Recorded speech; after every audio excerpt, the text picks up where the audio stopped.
So good morning, everyone. I'm very pleased to be able to give this talk this morning.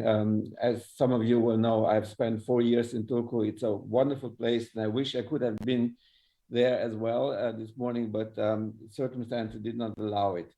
I'm going to speak about what I believe is a major step forward in the field of so-called super-resolution fluorescence microscopy or nanoscopy. You'll certainly know that the development of this field has led to a Nobel Prize, and actually 2 methods were awarded. The first one was stent microscopy that I invented during my stay in Turku, and the other one, which came about 6 years later after stent was demonstrated for the first time, which was palm storm. These 2 methods have many things in common. Definitely the way to separate molecules, namely to turn molecules on and off so that they are forced to emit fluorescence time sequentially and hence are separable. But they also have in common that in theory, they can achieve a spatial resolution that is at a molecular scale, meaning that if you have 2 molecules that are just 2, 3, 4 nanometers apart, you can definitely separate them. But at the time the Nobel Prize was given, there was no method, neither stent nor palm, and not even the succeeding methods, which are all based on this on and off separation capability, managed to come close to this resolution for a number of reasons. There were a few exceptions.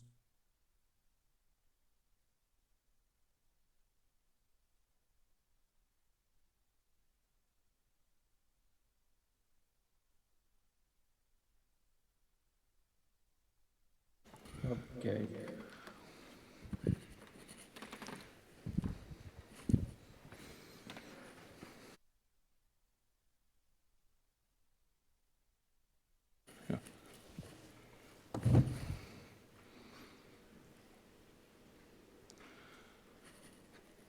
Please go ahead, Professor Hell.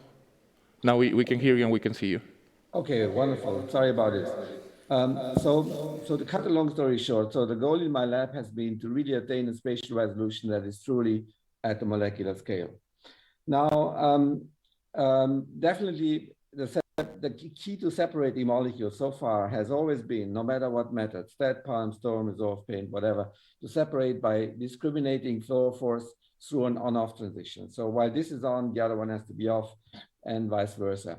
And this is easily explained in palm or storm microscopy. If you have molecules that are very close, for example, they would all emit if you shine light on them, because the light blob is larger than about 200 nanometers. But if you manage to keep only one on and the rest you keep off with whatever method, then you can take apart the one that that is emitting from those that are not emitting. However, of course, you have to have a mechanism by which you find out where the molecules are.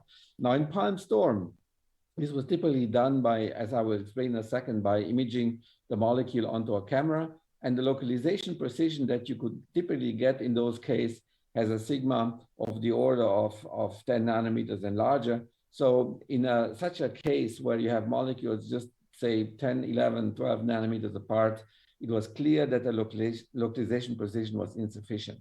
And this is why you see for a certain number of photons that the molecules could not be separated in a palm storm image. And this brings up the question, why is the precision in a typical localization experiment so limited? Now, the answer is actually found when you look actually at the way the typical localization experiment works. Now, typically you have an epifluorescence setting where you image the fluorescence that originates from the molecule to be localized by means of a lens, of course, onto a camera. And on the camera, what you will get is a diffraction blob. And this diffraction blob is, of course, has a size and a position which can be related to the position actually in the sample. Now, the way people usually find out the position of the molecule is they try to calculate, or they find out the position of the maximum of this diffraction blob. And once they have the position of this maximum of the diffraction blob, then they know where the molecule are, or where the molecule is. Now, this precision of the maximum of the diffraction blob scales inversely with the square root of the number of the total photons that are detected here on the camera. So meaning that if you scale say 10 times more, if you record 10 times more photon, then you have about 3 times a higher localization precision. Now, this way of localizing molecules by increasing the number of detected photons has, of course, a number of drawbacks, and the drawbacks are the following. Of course, if you need to have many photons, you're limited by bleaching, because eventually fluorophore bleach, not only they bleach, more difficult is the problem that they will go to a dark state for a certain time, and then you lose them out, and you can't localize anymore. If you need for a large number of detected photons, the method is slow. That's also very clear. There is another problem that is sometimes kind of pushed under the carpet. The position of the molecule not only depends on where the diffraction blob actually appears to be, it also depends on the orientation of the molecule with respect to the focal plane. So there is the molecules are dipole emitters, and of course, if they tilt, then the pattern is shifted actually on the camera, and that can amount up to 20, 30 nanometers, 40 even, or even more. And all this contribute to the fact that in a typical palm-storm experiment, you couldn't get to a higher spatial resolution. Now, this has led me to think about other ways of localizing molecules that require much fewer detected photons. And of course, if you know what the fundamental difference between, say, palm-storm and STED is, then you know one such difference is that in STED, for example, you define the position of emission with a donut. And why is that? Because the donut pattern that you have, of course, clearly defines a coordinate in sample space. And this is actually which led me to the idea that let's try to localize the molecule, not with a pattern of light that comes out and that is imaged onto a camera, but with a pattern of light that goes into the sample. For example, with a donut of, in this case, excitation light that falls into the sample, and then relate the position of the molecule that we need to find out with the actual position of the donut with which we illuminate the molecule. And so the donut creates a very clearly defined position in the sample that can be perfectly controlled here by a beam deflector. So if you have a galvo or any other way of shifting the donut around, we can always control the position of the donut. And then the only thing we need to find out is how far the position of the donut zero is away from the position of the molecule. If the two coincide in space, then we know exactly where the molecule is, of course, because it must be the position of the donut, which is always perfectly well known because it's controlled by the beam deflector. And how do we know if the two coincide? It's very simple.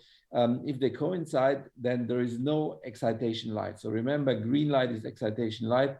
And here we have an excitation minimum here at the center of the donut. If the excitation minimum coincides with the position of the molecule, then it's very clear that there's no fluorescence emission. So we can detect, say, the overlap of the zero with the molecule. So just detecting fluorescent counts here confocally. So without requiring a camera, we just detect how many photons there are, and then we can guess how far the molecule is away from the very well-known position of the donut zero. If it's only a bit away, then the fluorescence is not that strong, because here at this small distance, the fluorescence is rather weak because it's close to the zero. If it's further away, then the position will be stronger. And now I'm showing you why this way of localizing molecules with a donut saves, say, fluorescence emission, and why this is more effective in terms of finding out where the molecule is when it comes to counting fluorescence emissions.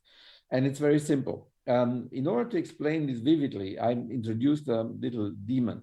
And the demon, of course, there's no such demon in reality, but it's a thought experiment. If the demon is able to control, of course, the beam deflector, and that is not a big deal, then you can imagine that, that if the molecule starts moving, of course, the demon would always push the donut in such a way that the zero perfectly coincides with the position of the molecule. It's because it's a demon. The demon knows where the molecule goes, and then it quickly pushes, so to speak, the donut zero exactly to the position of the molecule. Now, in this particular case, of course, there is, as you can instantly tell, no fluorescence emission because the zero coincides with the position of the molecule, and the demon can perfectly trace the position of the molecule without requiring any fluorescence emission. So this is just the opposite to what we've seen before, where you need to get as many fluorescent photons as possible. Here in this concept, you, at least in the limit, so to speak, in the theoretical limit, you do not require any fluorescence emission, so zero fluorescence emission, yet you know the position of the molecule with arbitrary precision. And the fun thing about it is also that if you look into it, then you will find that there is actually no wavelength dependence. So there's no dependence on the localization precision on the wavelengths. And you will say, oh, how come? Yeah, after all, we are using focused light. Now, hand-waving the argument that really explains the situation actually quite well is that in essence, what we do is we match 2 points. The molecule is a point, and of course, the zero of the donut is a point. And if you match 2 points, it doesn't really matter how this donut is created. Okay, now in reality, there is no such thing as a demon. But what there is in reality is like an electronics, of course, an FPGA or so. You can have a controller that detects a number of fluorescent photon here from the detector and then acts on the beam deflector. And as you can tell, of course, the controller is geared towards, say, bringing the zero of the donut close to the position of the molecule.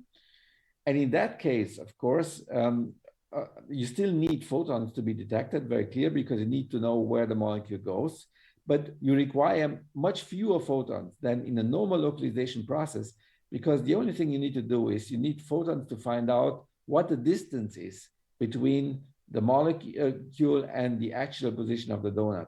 And since this distance is much, much smaller than the diffraction limit, you require much fewer photons actually to find out where the molecule is. So this is the concept of MINFLUX microscopy.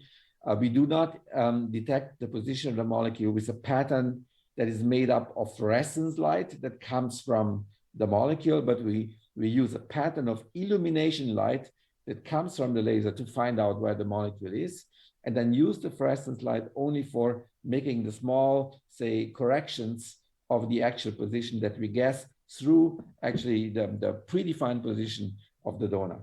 Now, in reality, this works by measuring, say, 3, or it's better to use 4 points that we did initially. So we place the donut to 4 points, and then we kind of extrapolate as also in the case of the detection of the pattern is done. We calculate, so to speak, the position of the molecule, and say 4 measurements are enough to find out roughly where the molecule is.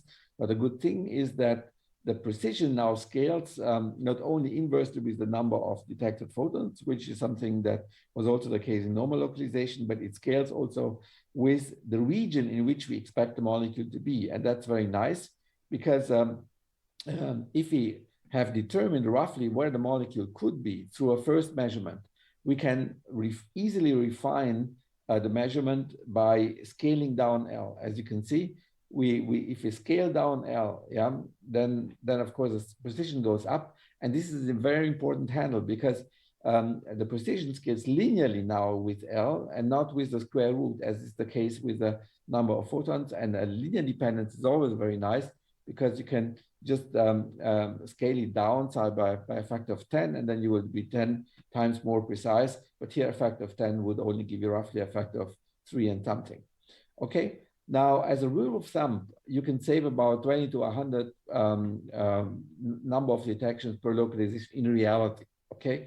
If you take normal background situations into account. So that's quite a lot, because that could mean that you can be up to 100 times faster in localizing molecules, or you can be substantially more precise with this MINFLUX concept compared to normal localization. And increased precision has led us to be able to separate molecules that are at very close distance. Now, this cartoon that I showed you before, where Palm Storm couldn't detect with a certain number of photons, couldn't tell actually the molecules apart. Now it's possible to tell these molecules apart MINFLUX, because the localization precision has been increased actually by roughly an order of magnitude. And this is another example, again, a cartoon, but these are actually molecules prepared in origamis where we were able to separate the molecules very clearly, whereas with Palm Storm, in this particular case, we were not able to do this, or it's not possible to do it. Now, keep in mind, this is all done with focused visible light. So to sum it up, for fluorophores that can be switched individually on and off, that's a requirement to separate molecules. We have now attained the maximum optical resolution possible, which is a resolution that is truly at the molecular scale, so in the nanometer range. Why is that? Because we need fewer detections, we can localize faster, and we have a negligible dependence on the initial dipole orientation. Now, for those of you, and many at ELMI, of course, are people who want to apply such methods, I want to be very clear about what this actually means. Molecule scale optical resolution of fluorophores can now be reached, but don't forget that fluorescence microscopy yields nothing but the fluorophores. So the resolution in fluorescence microscopy applies always to fluorophores, not to proteins. This is a serious misconception, and people confound this all the time, talking about such things, but you need a certain density of labeling in order to get that resolution. That is just nonsense. I repeat it, nonsense, full nonsense, okay?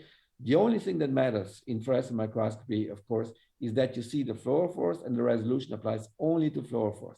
And if you have a certain number of fluorophores here, for example, as in this cartoon, on the inner membrane, of course, of a mitochondria, a perfect image, say with molecular scale resolution, will show these molecules as dots. And there's nothing you can do about it because the concept of fluorescence imaging doesn't get it better. And if they are 5 nanometers apart, yeah, then the resolution is 5 nanometers because it can tell apart fluorophores that are 5 nanometers apart. But it doesn't mean that it will show the crystal, yeah? So it's very clear that if you want to see the crystal, you have to have the fluorophores there because you see only the fluorophores. It's very obvious. And so you need more fluorophores to delineate the crystal. That's also clear because you see only the fluorophores. And yet the picture will look like that. So this is to be very clear that resolution, of course, always applies to fluorophores. And of course, if you want to infer on biomolecules, whatever you want to infer on, you have to make sure that all the molecules are labeled that you want to see, or that at least the labeling is kind of representative. So this is what I want to show you, but it doesn't mean that if you just see 2 dots that the resolution is not there. Yeah, this is just then a labeling problem. So because the fluorescence microscope can relay nothing but the fluorophores. So in reality, the practice for most of you who apply this method, the limit is no longer the optical imaging. Now, this is definitely good news because the limits are not set by the lens anymore. They're not set by the wavelength anymore. They're set by the labeling. And you have to worry about the labeling and not so much about the microscopes if you have a concept such as MINFLUX. Now, can you get larger fields of view with MINFLUX? Well, one way of doing it is, of course, that you scan across the specimen. I'm just showing this to you. This is one way of doing it. And in this particular case, of course, you can take images that are larger, that have a larger field of view. Since it's a scanning method, it will take longer. That's inevitable because each of the molecules here in this field was addressed individually by the donut, and the donut was scanned like that. Yet the precision and the resolution in the end, it is at a nanometer scale. So here we applied even such a Fourier ring correlation, which is actually taking into account even jitter and all kind of stuff. This was actually taken from electron microscopy. It's a very conservative resolution estimate. Yet, of course, the extremely high separation capability due to the on-off separation of individual fluorophores and also the high precision of localization was there, which has allowed us to separate here the details. So the fluorescence patches here that you see here can be attributed to individual fluorophores. Yeah, but the fluorophores kind of represent the proteins that you want to see, but that's a different story. Again, the fluorescence microscope reveals nothing but the fluorophores. And no other fluorescent microscope will reveal anything else but the fluorophore. But if you if you just now compare it with that, it's very clear the resolution is increased in the MINFLUX case by an order of magnitude. And of course, also confocal is far worse. So here there's a factor of 10, here there's another factor of 10. So altogether, starting with if you start out with confocal MINFLUX would give you 100-fold increase in spatial resolution. And that, of course, tells you a completely different story. That's very clear. At this point, I would like to highlight those people who have contributed to this initial development. Francisco is still in science and right now in Vienna developing more advanced MINFLUX microscopes. Of course, we have also developed this concept further. And in order to disseminate this technology to the user very quickly, I have started a company together with former students and postdocs, as most of you will know, and this is why I'm making this disclaimer. And the message that I'm giving actually here is that the results you've seen are not just, say, lab results of a Max Planck Institute, which requires, of course, a high level of sophistication. That's what people also thought initially 20 years back about STAT. There will be no other group that can do STAT because, you know, this is also complicated. And I wanted to avoid this situation. And this is why, after taking licenses from the Max Planck Institute, Abbe has developed a MINFLUX system. And I'm going to show data that has been actually produced by my former students that are highlighted here with this commercially available system. Now you see a 3D rendition of this nuclear pores, and the resolution or the precision that you get here is lab scale, so to speak. So you have here 1.6 nanometer in Z direction and 2.2 nanometer in X and Y, meaning that you can get this under normal lab conditions. So it's not just an exotic lab experiment that I'm showing you here. You can also use, of course, these, say, superior localization in order to track things faster. Why? Since you need fewer fluorescence photons, you can, of course, follow movements of fluorescent molecules much quicker than you could do with a camera because you need fewer photons, very clear. So you can be much faster. So here, say, within 230 to 40 microseconds, a sigma of 30 nanometer was achieved, but you can of course play out. If it takes a bit longer, then the precision can be much higher. Now, since most of you are interested in applications, I'm going to show you one application that my lab did in collaboration with Stefan Jakob's lab, who is actually here in the same building. He's interested in certain proteins in the mitochondria.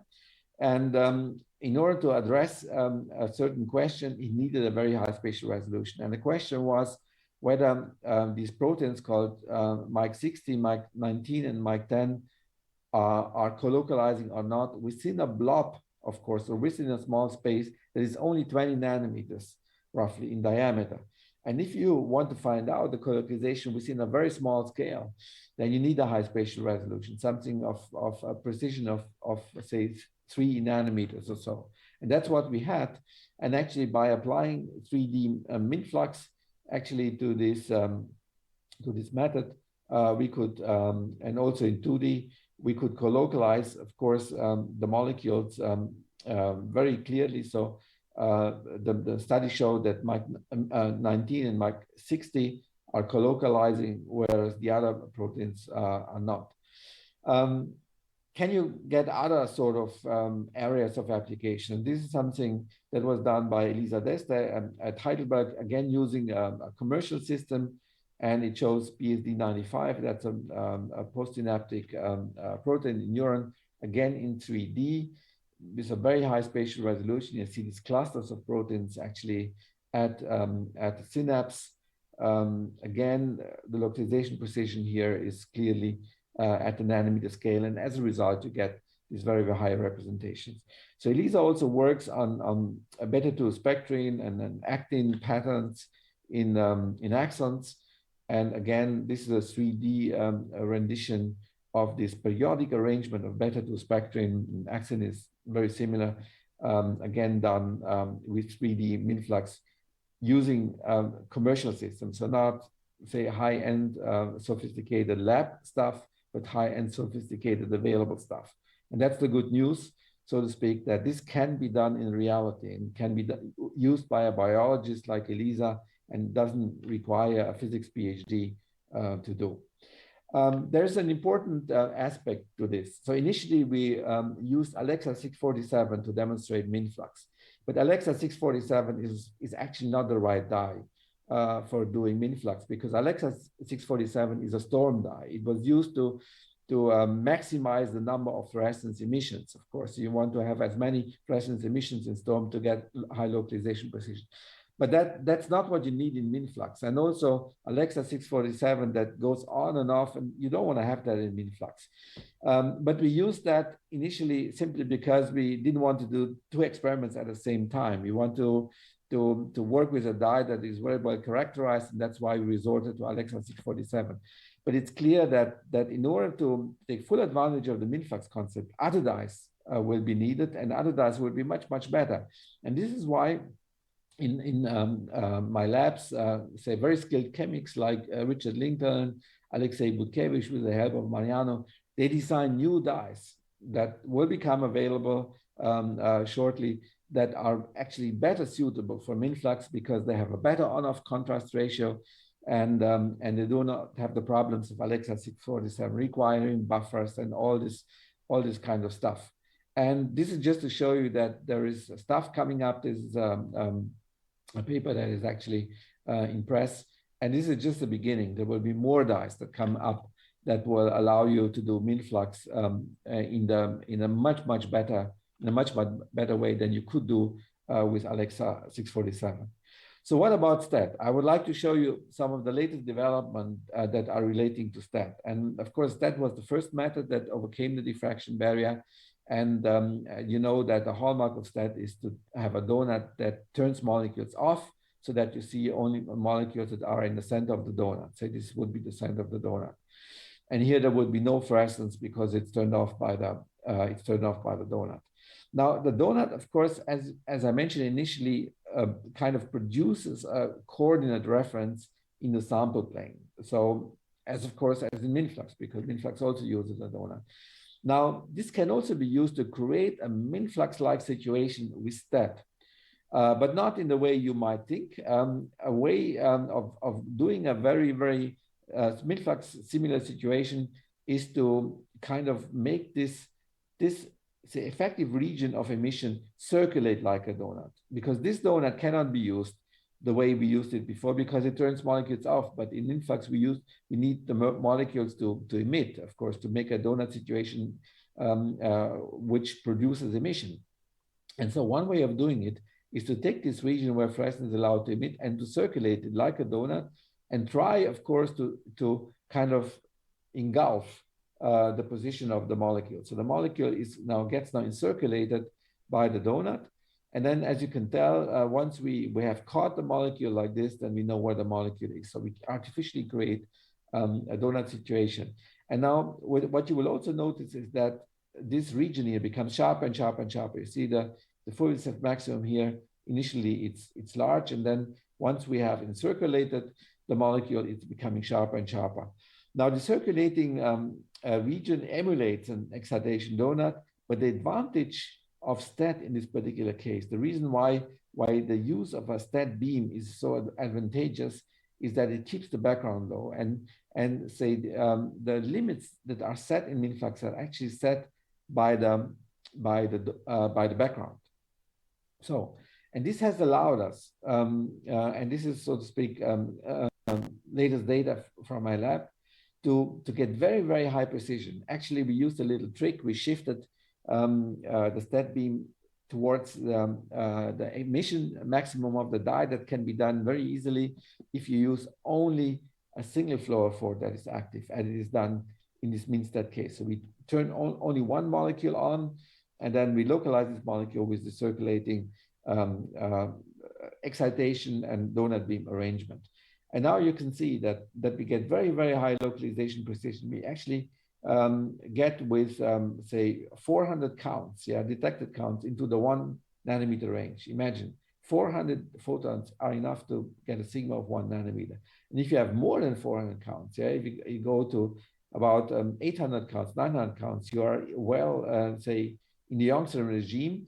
And we could extrapolate from our data that with 10,000 counts, yeah, that we got, of course, for a number of molecules, you can get a localization precision that is truly at the Angstrom regime, say 2 to 3 Angstrom. And that is actually heralding, if you will, a new era in fluorescence microscopy, that you can find out the position of the molecule with true Angstrom precision. And so again, an origami type of arrangement of molecules that are very close, say 5, 6 nanometers, we could tell them apart very easily. Here, the on-off was done by a paint kind of situation. And this is a number, say, boasting image where we have, say, two, say, localizations actually that are just less than 4 nanometers apart. And here the fluorophore is drawn to scale. So this is the actual size of the fluorophore, if you will, and this is the distribution of localizations. And so you see, we can really tell fluorophores of binding sites apart that are even closer than 4 nanometers, very, very clearly. And that shows that this MINFLUX or MINSTED concept, where you localize with a donut rather than with just a camera, is here to stay. And you will, I'm quite sure, quite dominate this, say, high resolution field in the next decade, because it's conceptually very, very strong. And if something is conceptually very, very strong, it's going to be, it's here to stay. And the technical problems that are still around initially, they will be solved over time through development. But they are already very advanced. As you can see here, this is again nuclear pore complexes, this time now recorded with MINSTED, so individual molecules turn on and off, but with a STED situation. And only 77 images were enough to make this reconstruction, yeah, this beautiful reconstruction of the nuclear pores, so overlaid localization patterns. And 111 nanometers perfectly coincide with what you would anticipate actually from the label size and also from the fluorophore. And here another picture that was taken actually of synaptic vesicles here by this gentleman, Siva Sambandan. And so this just to show you that, of course, there's a large range of applications. And so what applications will be coming up? So of course, taking molecular maps of anything like the nucleus, ER, Golgi vesicle, synapse, and so on. Another very important area will be to look into molecular dynamics, seeing molecules in action, make small jumps like a few nanometers. Since the precision is there, you will be able to see small jumps and small dislocations in fluorophores, very quick dislocations. And of course, I think also drug discovery and these fields will be a very important area of application. And with that, I'm thanking you for listening so patiently. Thank you very much.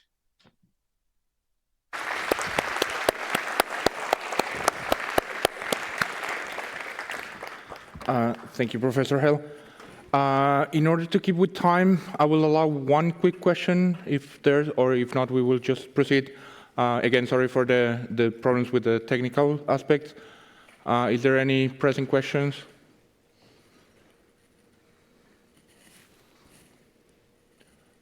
If not, let's just thank again Professor Hell, and we proceed with our next speaker. So thank you very much for your time.